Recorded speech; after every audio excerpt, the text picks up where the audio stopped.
पुण्यात्माओं, परमात्मा स्वयं ही इस काल के लोक में आते हैं, अपने बच्चों को तत्व ज्ञान से परिचित कराते हैं।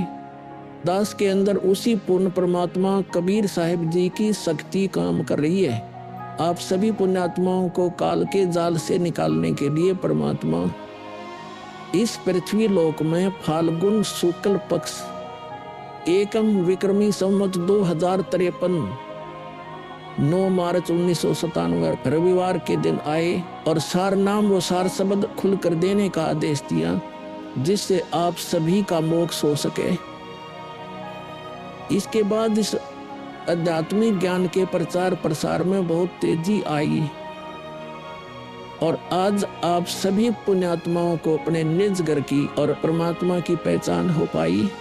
600 साल पहले परमात्मा को ना पहचान कर हम काल के जाल में धोखे से रह गए थे। अब की बार दास को आम संत समझकर धोखा मत खा जाना। यदि आप इस परमात्मा के तत्व ज्ञान से पूर्णतः परिचित हो चुके हो तो दास के इस इशारे को समझकर अपना उद्धार करवा लेना और अपने अन्य भाइयों बहनों को भी कबीर परमात्मा का यह सच्चा मार्ग समझाना।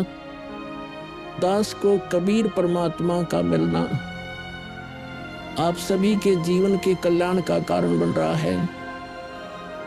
आपको अब उस दिन की घटना के बारे में बताता हूँ। ये सत्य घटना उस दिव्य प्रसंग की है जो आज तक केवल एक रहस्य था। वो रहस्य सालों पश्चात अब आपके सामने प्रस्तुत होने जा रहा है। संत रामपाल जी महाराज जी के जीवन का वो महत्वपूर्ण दिन जिसके विषय में उन्होंने आज तक भक्त समाज के समक्ष केवल सांकेतिक और आंशिक वर्णन किया था, अब उनकी आज्ञा से वो दिव्य प्रसंग विस्तार से प्रस्तुत हो रहा है।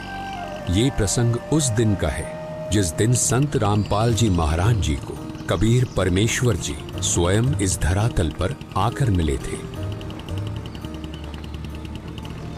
हे गुरुदेव राम देवानंद जी महाराज, ना जाने आपने इस दास में क्या देखा कि आपने इस दास को इतनी बड़ी जिम्मेदारी दे दी। अपने बाद मुझे गुरु पद पर बैठा दिया। ये दास अपनी आखिरी सांस तक आपके द्वारा दिया गया जगत कल्याण के मार्ग और मोक्ष के कार्यों को पूरा करने के लिए समर्पित रहेगा। परमात्मा का सत्य ज्ञान और सच्चा मंत्र हर घर तक पहुंचा के छोड़ दूंगा, फिर चाहे कुछ भी बीते मेरे साथ। ये दास आजीवन परमात्मा के मार्ग में कार्यरत रहेगा। ये फाल्गुन शुक्ल पक्ष एकम विक्रमी संवत 2053 9 मार्च 1997 रविवार की बात है। संत रामपाल जी महाराज हरियाणा के झज्जर जिले के एक झाड़ली कस्बे में गरीबदास जी महाराज जी की वाणी का पाठ करने गए थे। वहां किसी कारणवश पाठ रद्द होने की वजह से वे वापस आ रहे थे। वहां से लौटते समय संत रामपाल जी महाराज कबीर परमात्मा की याद में मग्न अपने दोपहिए वाहन पर सवार वापस लौट रहे थे। संत रामपाल जी महाराज स्कूटर को रास्ते में एक चाय की दुकान के पास रोक देते हैं। राम राम महाराज जी। राम राम भगत जी। महाराज जी चाय समोसा लगा दूं? हाँ भगत जी लगा दीजिए।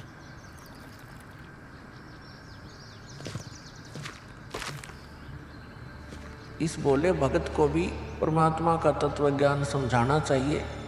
भगत जी, कबीर परमात्मा की भक्ति करनी चाहिए। मनुष्य जीवन हमें सिर्फ इसीलिए मिलता है।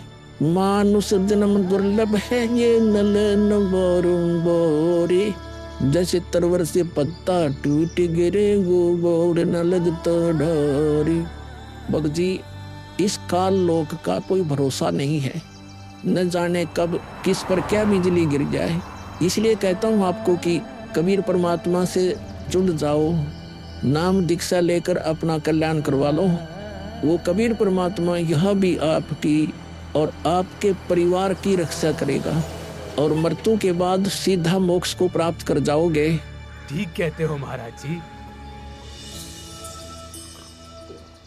ये कबीर परमात्मा ऐसे गंदे लोक में जहां आदमी की जिंदगी का पल का भरोसा नहीं, व्यक्ति यहाँ जी कैसे रहा है, ना जाने कब क्या हो जाए, कब कौन सी बीमारी हो जाए, कब दुर्घटना हो जाए, कब कोई संसारिक आपदा आ जाए। दाता, आपकी भक्ति के बिना यहाँ किसी को ना सुख मिल सकता है और न ही मोक्ष। ये बात ये बोले जीव कब समझेंगे, आखिर ये अज्ञान अंधेरा कब दूर होगा दाता, आप ही दया करेंगे कबीर परमेश्वर। ये बोले जीव तो अपना जीवन आपकी भक्ति के बिना व्यर्थ ही कर रहे हैं।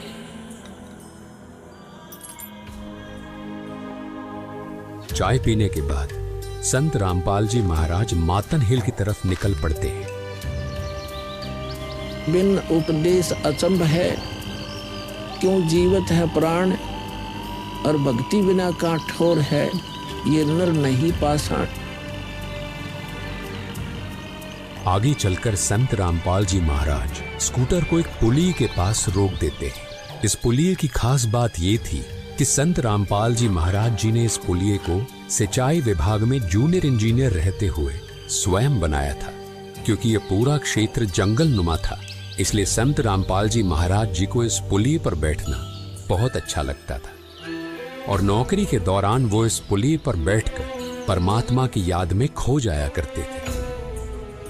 हे दयालु कबीर परमात्मा, आप जी हम नीचों के लिए 600 वर्ष पहले एक धानक रूप धारण कर इस गंदे लोक में 120 वर्ष तक रहे। आप जी को गर्म तेल के कढ़ाई में डाला गया, खूनी हाथी से मरवाने की कोशिश की गई, दरिया में डुबोकर मारने की कोशिश की गई। आप जी को बदनाम करने हेतु झूठी चिट्ठी डाली गई। आपके साथ कितने जुल्म ढाए गए, फिर भी हे दयालु कबीर परमात्मा, आपने क्या कुछ नहीं किया।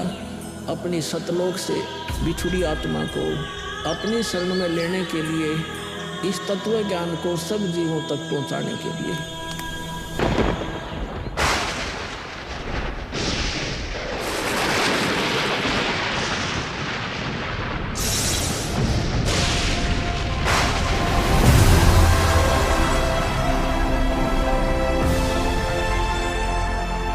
साहेब कबीर आजा आत्मा तोए पुकारती, तेरे हाथ में चाबी हो सतगुरु सतलोक द्वार की।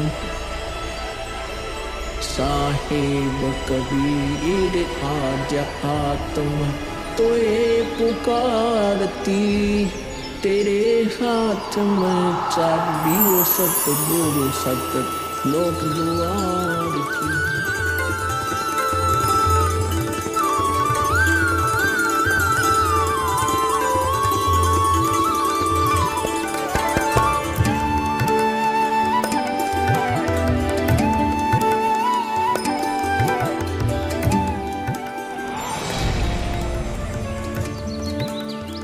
राम राम भगत जी। राम राम। आओ भगत जी बैठिए, खड़े क्यों हो। संत रामपाल जी महाराज अपने परने को पुलिया की दीवार पर बिछा देते हैं और महात्मा जी से बैठने का आग्रह करते हैं। कहाँ से आए हो बेटा, क्या करते हो। भगत जी, वैसे तो मेरा गांव धनाना है, जिला सोनीपत में पड़ता है। अब एक छोटा सा मकान बनाकर रोहतक में रहता हूँ। जूनियर इंजीनियर था, लेकिन अब नौकरी छोड़ दी है। बेटा, तेरे धनाना और रोहतक वाले घर के बारे में तो मैं अच्छी तरह से जानता हूँ और यह भी जानता हूँ कि तेरे 2 पुत्र और 2 पुत्री हैं। मैं तो यह पूछ रहा था कि इस जन्म से पहले तेरा घर कहाँ था। अरे, इन महात्मा जी को मेरे बारे में इतना कैसे पता है। महात्मा जी, जन्म से पहले हम सतलोक में थे, वही हमारा घर था। लगता है ये भगत जी राधा स्वामी पंथ के अनुयायी हैं। इनको सत्य का ज्ञान कराना चाहिए। मेरे गुरुजी स्वामी रामदेवानंद जी हैं। मेरे भगवान कबीर देव जी सृष्टि के रचनहार हैं, वही सतपुरुष है। कुछ पंथ वाले सतलोक के विषय में तो बताते हैं, लेकिन वे सतपुरुष को निराकार बताते हैं, जो कि बिल्कुल झूठ है। भक्त जी, मैं स्वयं संत गरीबदास जी के पंथ से जुड़ा हूँ। संत गरीबदास जी गांव छुड़ानी जिला झज्जर वाले थे और उनको 10 वर्ष की उम्र में कबीर परमात्मा जी जिंदा महात्मा के रूप में मिले थे। उसके बाद कबीर परमात्मा जी गरीबदास जी की आत्मा को अपने साथ सतलोक ले गए थे और वहाँ की सारी व्यवस्था दिखाकर उन्हें इस धरती पर वापस छोड़ा था। फिर उन्हीं बालक गरीबदास ने सतलोक के बारे में बताया कि ऊपर सतलोक है, वहाँ सारी सुख सुविधा उपलब्ध हैं, सदाबहार बाग हैं, नर नारी की सृष्टि है। वहीं पर एक गुम्मट युक्त महल में कबीर परमात्मा जी सिंहासन पर बैठे हुए हैं और वहीं से कबीर परमात्मा जी इस सृष्टि को चला रहे हैं। हम सब वहीं रहा करते थे, वही हमने जाना है। जो सतलोक में केवल प्रकाश ही प्रकाश बताते हैं उनका ज्ञान गलत है, वे मोक्ष प्राप्त नहीं कर सकते। भक्त जी उस बालक गरीबदास ने वाणियों के माध्यम से बताया है कि गरीब अनंत कोटि ब्रह्मांड का एक रति नहीं भार, सतगुरु पुरुष कबीर हैं कुल के सिरजनहार। कौन कबीर? हम सुल्तानी नानक तारे दादू को उपदेश दिया, जाति जुलाहा भेद नहीं पाया, काशी माहे कबीर हुआ। बहुत आनंदित करने वाली बातें करते हो, और बताओ कुछ। इन्हें अपना ज्ञान अधूरा लग रहा है, हो सकता है ये नाम दीक्षा लेकर परमात्मा से जुड़ जाए। भक्त जी, अगर आपको अपना कल्याण करवाना है तो एक ही तरीका है, नाम दीक्षा। मेरे पूज्य गुरुजी ने मुझे नाम दीक्षा देने का आदेश दे रखा है। मैंने अपना घर और नौकरी छोड़ दी है। अब गुरुदेव जी की ही आज्ञानुसार प्रचार और दीक्षा देने का पवित्र कार्य कर रहा हूँ। बेटा, क्या तुम्हारे गुरु जी ने तुम्हें सारनाम और सार शब्द देने का भी आदेश दिया है? इन्हें कैसे पता सारनाम सार शब्द के बारे में? गुरुदेव की आज्ञा थी कि अभी सारनाम को सार्वजनिक नहीं करना है। उन्होंने कहा था कि मुझे स्वयं परमेश्वर कबीर जी मिलेंगे और वही मुझे सारनाम को सार्वजनिक करने का सही समय बताएंगे। तब तक यह सारनाम केवल विशेष विश्वास पात्र अनुयायियों तक सीमित रखना है। बेटा रामपाल, मैं ही सत्य पुरुष कबीर हूँ। अब वह समय आ गया है सारनाम और सार शब्द प्रदान करने का। वह भक्त जी, मैंने आपको बता दिया कि कबीर परमेश्वर मुझसे मिलने आएंगे, तो आप स्वयं ही कबीर परमेश्वर बन बैठे। मैंने अपने गुरु जी से पूछा था कि हे गुरुदेव, मैं कैसे पहचानूंगा जो मुझे मिलेंगे कि वे कबीर भगवान हैं?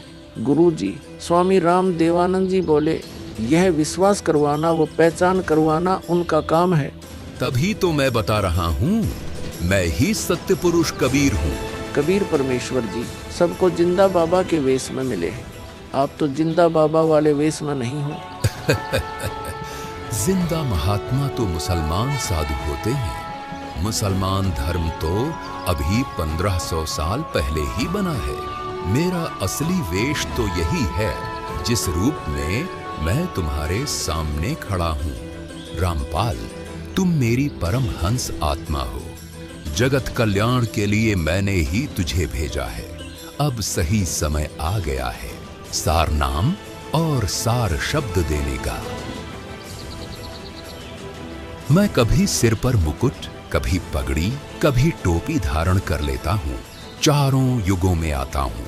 सतयुग में सत सुकृत नाम से, त्रेता युग में मुनींद्र नाम से, द्वापर युग में करुणामय नाम से और कलयुग में अपने वास्तविक नाम कबीर देव यानी कबीर नाम से आता हूँ और तेरे जैसी हंस आत्माओं से मिलकर उनका भ्रम दूर करता हूँ। लेकिन अगर तुझे केवल जिंदा महात्मा के रूप में विश्वास है तो मैं तुझे अपना वो रूप भी दिखा देता हूँ। ये देख।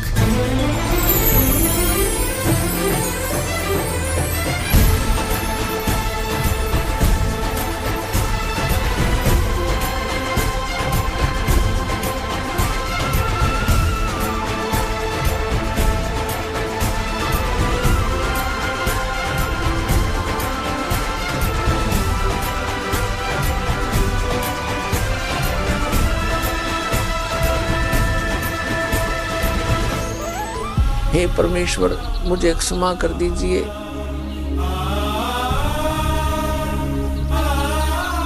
मुझसे अनजाने में गलती होगी।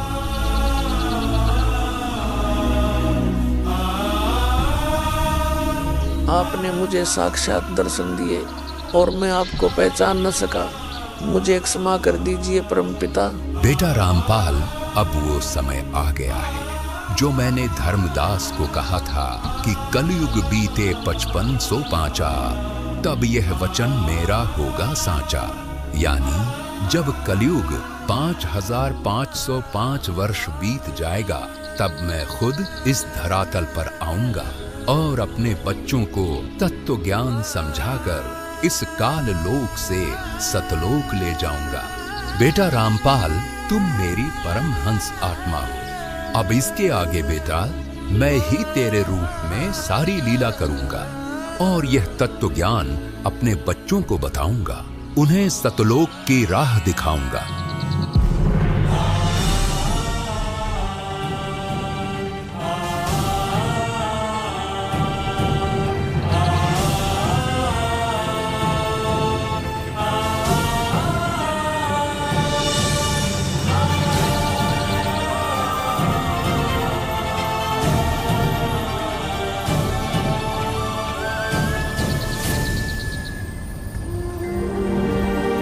इस प्रकार कबीर परमात्मा संत रामपाल जी महाराज जी को सह शरीर सतलोक भेज देते हैं और अपनी लीला को आगे बढ़ाते हैं। गवी ख्यालवी साल सतगुरु अतल दिगंबर धीर भक्ति हेत काया घर आए अवगत सहत कबीर। भक्ति हेत काया घर आए अवगत सहत कबीर। अमर करूं सतलोक पठाऊं, तात बंदी छोड़ कहाऊं।